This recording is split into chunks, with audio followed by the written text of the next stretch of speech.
I've got all the guards in place, a bunch of the hold downs, and I don't have enough hold downs. And I was looking at some of the ones I thought I was going to be able to use, but they're all worn. It's almost a knife's edge there.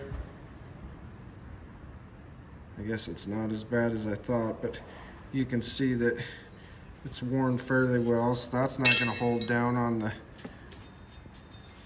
guard like it's supposed to. This one's really thin. Some of them are almost cut in two on the back end right here. So I need more of those. There's actually, I think, that one on there that needs to come off still. But that's holding me up there. I got around here to the side and I got this shiv put on there like it's supposed to be. I tightened this spring up a little bit, so it's got a little more tension on that. But now I need to get some things moved around. I pulled that sickle out of the end of the header up there. I need to get some things moved around, because not this side, I think it's the other side. I think I need to do a little bit of welding on. Yeah.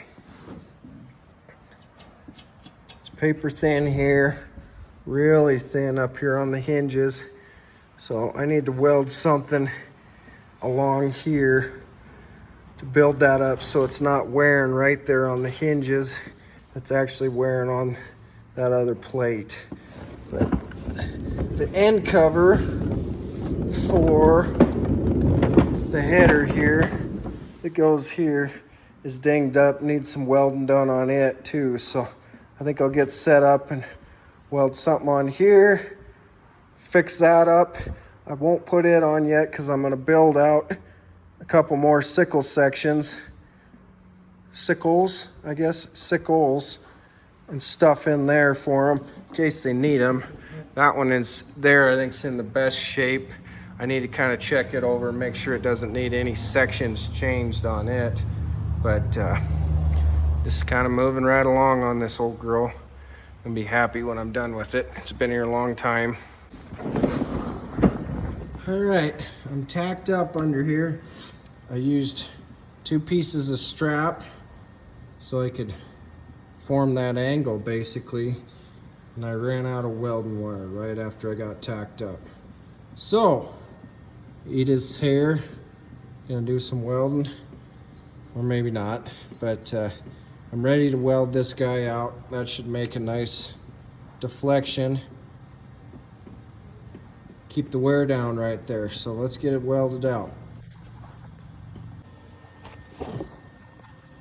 There they are, welded on there. I even put a couple passes across these hinges just to keep them from wearing down more.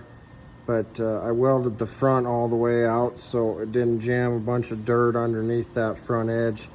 This isn't welded all out the gap, but dirt will pack in there, and that will also help it from wearing down. It'll be wearing on dirt versus wearing on steel. So that should help that deal out. I've got everything welded up on this cover, but she's still a little wonky, but I think I'll lay it on some blocks of wood and give it a few wraps with the sledgehammer and try to get it straightened back up. But I'm not gonna do that tonight, so I gotta go eat supper and get ready to go check out another job. So we'll see you guys tomorrow. So I laid me a block of wood on the floor there and set that panel up on there, and then I jumped in on it right about in here, and I got her tweaked back into square as good as I can. I hung it on there just to see how it looked, but it'll have to come back off so we can slide the rebuilt sickles in there. But it's just all hand tight. But something also I got going on is I found some more of these that my dad had brought me, so I should have enough of these to go back on, keep rolling. Get the rest of the guards put together, and then I'm gonna slide a sickle in there and bolt it down. So I come up with enough hold downs to finish the guards all the way out to the end. They're different colors, but they're all in pretty good shape. These very end ones are higher. And the reason for that, I'll show you, is because out on the drive end, it's kind of double stacked. You can see it's humped up here, and then it gets thinner, thinner, thinner. So that's so all that stuff can clear. Let's spin the swather sideways in here. We'll jam that in. I got that sickle drove in there, bolted up, top and bottom, some Loctite on there. Now I'm gonna take some of this spray on graphite, and I'm gonna go down through here, and I'm gonna hose the whole entire guards, everything down with it where they slide back and forth. And I'll run this thing back and forth for a while and let it kind of wear in. It doesn't matter how nice you make something, when you try to put things 24 in a row, they're not gonna line up a little bit. So it'll have to wear in just a bit, but that's part of why I put this old sickle in there. It can wear in, and then by the time it's ready to be swapped out, it should have a nice straight groove cut all the way across there where everything goes. But let's get this sprayed on and we'll fire it up.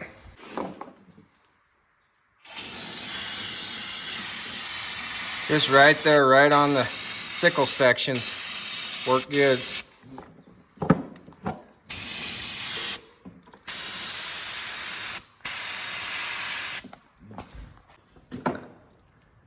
Sprayed on there nice and thick. Everything's nice gray color. Should slide back and forth. Let's give it a try.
All right, guys, as you can see, before I shut the old swather off, we had kind of a squeak coming from down in here somewhere.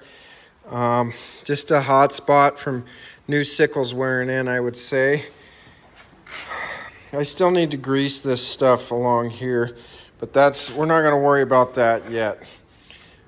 I need to do something with this pulley. As I showed you at the end, it is not in good shape. So it's time to get something done with that. This wheel here needs to come off anyways to do that seal behind there. So I think I'm gonna jack it up to pull this off so that I can pull the master link out of that chain. I should have to undo this. A couple bearing holders here. I'm gonna need to back that chain back off that I already tightened, of course. But then I should be able to pull this shaft out of there. Put that new pulley on there, hopefully. So let's get after it. So, I got it all tore off of there. It's a little bit of a combination to do it, but just take one piece off at a time. This chain, the belt, drive line for the whole header, and this is keyed, and so is the drive line for the header. You can see the 2 spots for the Woodruff keys, and looks like I made the right call on the pulley. You can see how wide that keyway is in there. That's why this is wobbling so much, and it's tried to destroy this key as well. So I'm probably gonna get another keyway, but I will put it all back together today with the keyway that was on the very end out here for the drive line, because that can be done later. But I need to remove this sprocket from there, put that on the new pulley, and then honestly I can start putting it back together already, so that wasn't too bad. You can see my oil leak that we're gonna have to get after here. It's real wet down there, but I think that's this seal right here behind that, so that'll be one of the next things we do. But let's take care of this first. I went ahead and polished up the old shaft, I guess, and I got the sprocket put on the new V-belt pulley. Everything's all cleaned up, so it's time to put it back together. You got to leave this pulley so it can slide way out to about here, and then it kind of feeds up in there. You put the chain and the belt on.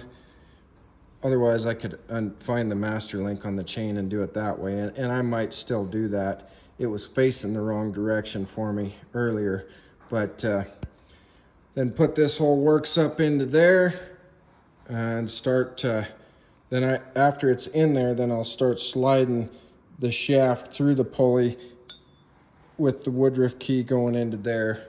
Then the right amount hangs out on the back side, and there you have it. So let's get after it. Everything's back together, tight. I got the set screws in here. They're all tight.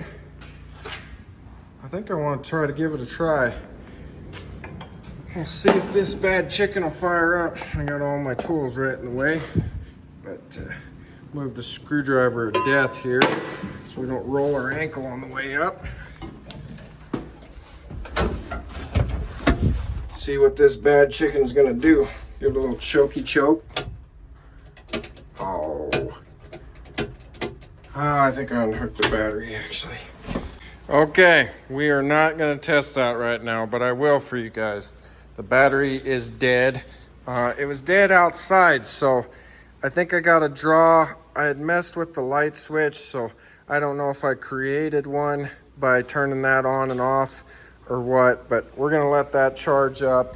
And something else I forgot, we would have never been able to do that, and it's a good thing because the drive line's hanging down here, and I could have really messed something up if I would have tried to operate that. So I'm glad it didn't work. But I need that Woodruff key still. This one here, like I say, is just hammered. So I need to come up with another one of them. But that's the way it goes. So other things I need to do, I got a brand new cabin air filter that's gonna go up here. I'm gonna put that in, and then I'm gonna start messing with that swamp cooler up there. My dad would really like that to work. So I need to see what the heck's going on. It's leaking water onto you inside the cab. So we need to do something with that. Okay, Been messing around. I got that filter out of there. Haven't got the new one put in yet. I had to pry this one out of there because the weather stripping was stuck, but it was freaking toast. You can see the mice been eating at it, so that's about right. Had to make me a trip to Baumgar's, get some supplies for the old swamp cooler up on top. See if I can climb up here without dying. Show you guys what's going on. This is it. It's an old Bi-Cool. I think it works pretty good when it works, but it's just getting kind of old and needs some maintenance done to it. But from what I can tell, so you got this guy here. We'll get back to it in a second. But water comes in right there. Got a float, lifts up, turns on, shuts off. We got a couple holes over here. One of them had a tube in it that I believe goes through that hole. That's an overflow. So if it overfills, runs water off the side of the cab. The big one is just a drain, and I would say for the fall time. Then we take this guy. Let's see if we can do this here. Get my, oh boy. There, that falls into there. Then this little white deal falls up on here, and it goes around and around kind of on that motor, and it makes it turn. Well, that dips this in the water, and then the air can only get sucked across there, so then that's going to be cool, and it blows down into the cab. Well, there should never be any water up in here that rolls down into there. So why the heck is there water down into there? And we haven't had water in here for quite a while. But what I think is going on is I think it's rainwater. And I think it's leaking through the seam around this thing on both sides. You can see it's kind of damp down in here. But I think it's dripping and it's pooling up down in there. And that's why it's soaking you when you're driving around. So what I'm gonna do is I'm gonna blow this out, clean this up. I'm gonna flex seal that along there and back here and try to get that sealed up so we don't get any more water in there. Got a new chunk of hose to attach onto that overflow so it drains off the side of the cab. And I might even put a chunk of hose in here and make a drain in there so it doesn't pool up down in there. We'll see if I need to do something like that. But that's my plan for right now. So I'll get a few more of these things done, and it's probably gonna end up in another video. This one's getting out kind of late today, and it's just, we've been busy. There's a lot going on around here, and it's just that time of year. So I appreciate you guys hanging with me, and I'll try to keep the content coming out to you. We'll see you on the next one.